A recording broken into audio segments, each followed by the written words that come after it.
तो यारो आपको सबसे ज्यादा गुस्सा कब आता है? जब काम आपके अकॉर्डिंग ना हो या जब आपकी इनसिक्योरिटी ट्रिगर हो जाए। एक कहानी सुनाता हूँ। युगों पहले दारुक वन के ऋषियों को अहंकार हो गया था अपने ज्ञान का कि उन्हें कुछ नया जानने की जरूरत नहीं है, भगवान की भी जरूरत नहीं है।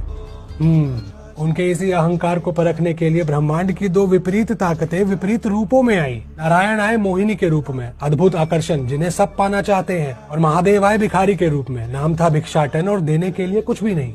महादेव की लीला। मोहिनी को सब पाना चाहते हैं, भिक्षाटन सब कुछ त्याग करके आए हैं, और सामने है ऋषि जिन्हें अहंकार है ज्ञान का। मोहिनी की तरफ दारुक वन के सभी ऋषि आकर्षित हो गए तो उन पर तो गुस्सा नहीं आया, लेकिन जब उन्होंने देखा कि उनकी पत्नियां भिक्षाटन के शांत स्वरूप और अद्भुत सुकून के लिए आकर्षित हो चुकी हैं, ऋषियों की नजर में शून्य या नथिंगनेस के लिए आकर्षित हो चुकी है, तो उनके ज्ञान का अहंकार क्रोध में बदल गया कि हमारे पास इतना कुछ है और इसके पास कुछ भी नहीं, फिर भी आकर्षण। नॉलेज है पर विजडम नहीं है, तो इनसिक्योरिटी ट्रिगर हो गई। अपने इस जलन और क्रोध की अज्ञानता में भिक्षाटन पर हमला करने के लिए उन्होंने अभिचार यज्ञ शुरू किया, ब्लैक मैजिक, शिवजी पर जादू। भिक्षाटन जो उनके पीस को ट्रिगर कर रहा था, उस पर हमला करने के लिए ऋषियों ने शेर भेजा। एक नाखून से उस मायावी शेर की खाल को उधेड़ा और शिवजी ने उसे पहन लिया। फिर ऋषियों ने भेजा एक जहरीला सांप। भिक्षाटन ने उस जहरीले सांप को अपने गले में ही लपेट लिया और अंत में अपनी सारी अहंकार, क्रोध और अज्ञानता से बनाया एक राक्षस अपस्मार, और उसे भेजा भिक्षाटन से लड़ने के लिए। लेकिन अपस्मार को देखते ही एक सन्नाटा छा गया। भिक्षाटन अपने असली रूप में आए। उनकी जटाएं खुल गईं।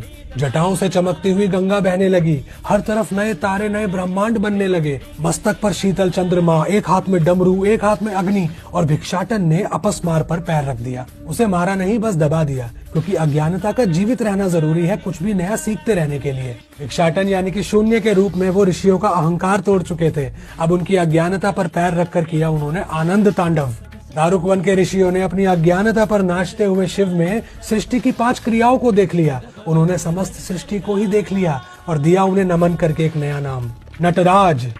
भोलेनाथ का नटराज स्वरूप हमारे क्रोध, अहंकार और अज्ञानता को एक चुनौती भी देता है और एक सीख भी देता है कि यकीनन तुम अपनी समस्याओं से हर पल घिरे रहते हो, और जीवन हर पल तुम्हें एक नई ताल देता है और पुरानी ताल मिटाता भी है। तुम्हें हर पल अपनी मैं, अपने अहंकार, अपनी अज्ञानता को दबाए रखना है, तभी तुम्हारा कुछ नया सीखने के लिए, जीवन को नए ढंग से देखने के लिए पैर उठ पाएगा। क्योंकि ये अभय मुद्रा है नटराज का आश्वासन कि अपनी जिंदगी की परेशानियों में उलझो मत, नाचो, मैं हूं तो तुम्हारे साथ। हरे कृष्णा, हर हर महादेव।